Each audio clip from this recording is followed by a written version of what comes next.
ઓમ નમઃ શિવાય. હર હર મહાદેવ. પ્રિય મિત્રો, આજે આપણે ગુજરાતના એક એવા પવિત્ર સ્થાનની યાત્રા પર નીકળ્યા છીએ જ્યાં ઇતિહાસ, પુરાણ, આધ્યાત્મિકતા અને પ્રકૃતિ એકરૂપ બની જાય છે. આ સ્થાન છે ગિરનાર પર્વતની પવિત્ર તળેટીમાં આવેલું ભવનાથ મહાદેવ. ગુજરાતમાં દ્વારકા ભગવાન શ્રી કૃષ્ણ માટે પ્રસિદ્ધ છે, સોમનાથ ભગવાન શિવના જ્યોતિર્લિંગ માટે પ્રસિદ્ધ છે અને ગિરનારની તળેટીમાં આવેલું ભવનાથ મહાદેવ સંતો, સિદ્ધો અને યોગીઓની તપોભૂમિ તરીકે પ્રસિદ્ધ છે. કહેવાય છે કે ગિરનાર પર્વત હિમાલય કરતાં પણ વધુ પ્રાચીન છે. આ પર્વતના કણે કણે ઋષિઓની તપસ્યા અને સંતોના ચરણોની સુગંધ વસે છે. આ ભવનાથ નામ કેવી રીતે પડ્યું? ભવ એટલે સંસાર અને નાથ એટલે સ્વામી. ભગવાન શિવ સમગ્ર સૃષ્ટિના નાથ છે, તેથી અહીં તેઓ ભવનાથ મહાદેવ તરીકે પૂજાય છે. સ્થાનિક પરંપરા અનુસાર અહીંનું શિવલિંગ સ્વયંભૂ છે, એટલે કે તેની સ્થાપના કોઈ મનુષ્યએ કરી નથી. તે સ્વયંભૂ છે, તે સ્વયં પ્રગટ થયું હોવાનું માનવામાં આવે છે. લોકમાન્યતા પ્રમાણે એક વખત ભગવાન શિવ અને માતા પાર્વતી ગિરનાર પર વિહાર કરવા આવ્યા. ગિરનારની શાંતિ, હરિયાળી અને આધ્યાત્મિક વાતાવરણ તેમને એટલું બધું ગમ્યું કે તેમણે આ સ્થળને પોતાની નિવાસભૂમિ સમાન પવિત્ર બનાવ્યું.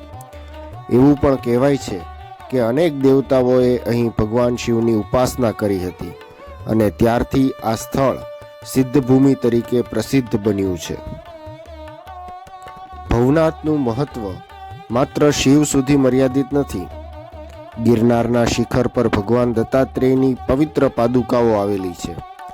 લાખો ભક્તો ભવનાથથી યાત્રા શરૂ કરીને હજારો પગથિયા ચડીને દત્તાત્રેય શિખર સુધી પહોંચે છે. નાથ સંપ્રદાય, દત્ત સંપ્રદાય, શૈવ પરંપરા અને જૈન ધર્મ ચારેય પરંપરાઓ માટે ગિરનાર અત્યંત પવિત્ર સ્થાન ગણાય છે. નાગા સાધુઓનું રહસ્ય શું છે? દર વર્ષે મહાશિવરાત્રિના મેળામાં ભારતભરના નાગા સાધુઓ અહીં આવે છે. તેઓ શરીર પર ભસ્મ ધારણ કરે છે. ભસ્મ આપણને યાદ અપાવે છે કે એક દિવસ આ શરીર રાખ બની જવાનું છે, તેથી અહંકાર છોડીને ભગવાનના માર્ગે ચાલવું જોઈએ. મધ્યરાત્રિએ નાગા સાધુઓની ભવ્ય શોભાયાત્રા નીકળે છે. હજારો લોકો તેમના દર્શન કરવા ઉમટી પડે છે. ભવનાથની નજીક આવેલ મૃગીકુંડ ખૂબ જ પવિત્ર માનવામાં આવે છે. લોકમાન્યતા અનુસાર મહાશિવરાત્રિની મધ્યરાત્રિએ નાગા સાધુઓ અહીં સ્નાન કરે છે. ઘણા ભક્તો માને છે કે આ સમયે દેવતાઓ પણ અદૃશ્ય સ્વરૂપે અહીં ઉપસ્થિત રહે છે. આ માન્યતાઓ શ્રદ્ધાનો વિષય છે અને પેઢીઓથી લોક પરંપરામાં આ જીવિત રહી છે. ગિરનારની યાત્રા માત્ર પર્વત ચઢવાની નથી. દરેક પગથિયું માણસને ધીરજ શીખવે છે. દરેક વિરામ આપણને આત્મચિંતન શીખવે છે. દરેક શિખર આપણને યાદ અપાવે છે કે જીવનમાં કોઈ પણ ઊંચાઈ સહેલાઈથી મળતી નથી. હજારો પગથિયા ચડ્યા પછી મળતું આધ્યાત્મિક સંતોષ શબ્દોમાં વર્ણવી શકાય તેમ નથી. એ તો જે ગિરનાર ચડે તેને જ તે અનુભૂતિ મળે.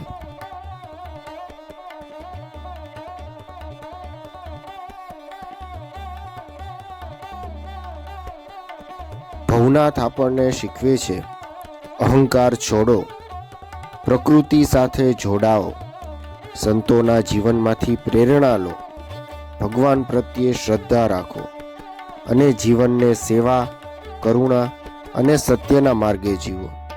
મહાદેવનું જીવન આપણને બતાવે છે કે સાચી મહાનતા વૈભવમાં નહીં પરંતુ સાદગીમાં છે.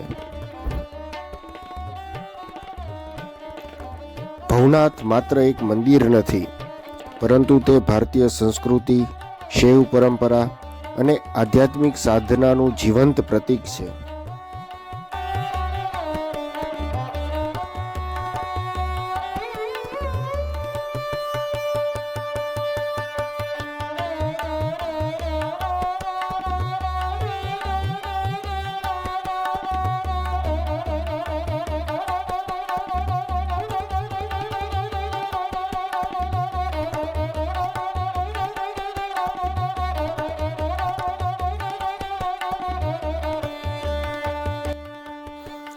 ભવનાથ તળેટી ગિરનાર યાત્રાનું મુખ્ય પ્રવેશદ્વાર પણ છે.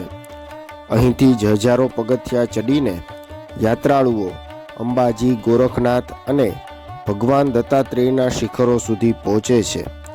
આ યાત્રા માત્ર શારીરિક નથી, પરંતુ આત્મશુદ્ધિ અને આધ્યાત્મિક ઉન્નતિની યાત્રા માનવામાં આવે છે. મિત્રો, ભવનાથ આપણને માત્ર દર્શન કરવાનું સ્થાન નથી, પરંતુ જીવન માટે એક સુંદર સંદેશ પણ આપે છે. ગિરનારના ઊંચા શિખરો આપણને શીખવે છે કે જીવનમાં ઊંચાઈ પ્રાપ્ત કરવા માટે ધીરજ, પરિશ્રમ અને શ્રદ્ધા જરૂરી છે. ભગવાન શિવનો સંદેશ છે સાદગી, ત્યાગ, કરુણા અને આત્મજ્ઞાન.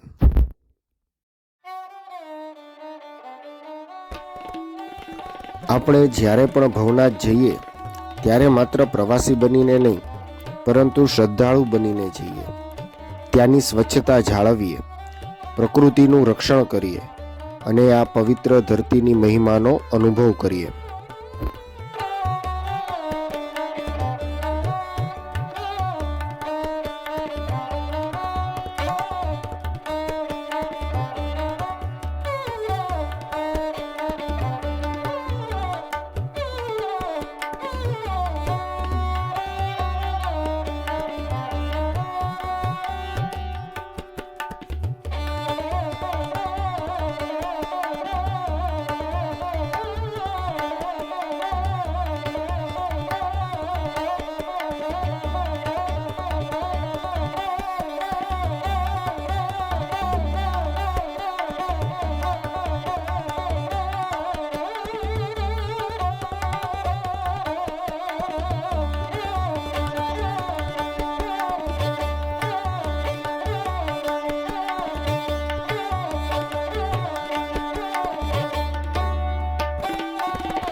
અંતમાં એટલું જ કહીશ કે જો તમને આધ્યાત્મિક શાંતિ, પ્રાચીન ઇતિહાસ અને કુદરતી સૌંદર્યનો અદ્ભુત સંગમ જોવો હોય તો જીવનમાં એકવાર ભવનાથ તળેટી અને ગિરનારની યાત્રા જરૂર કરવી.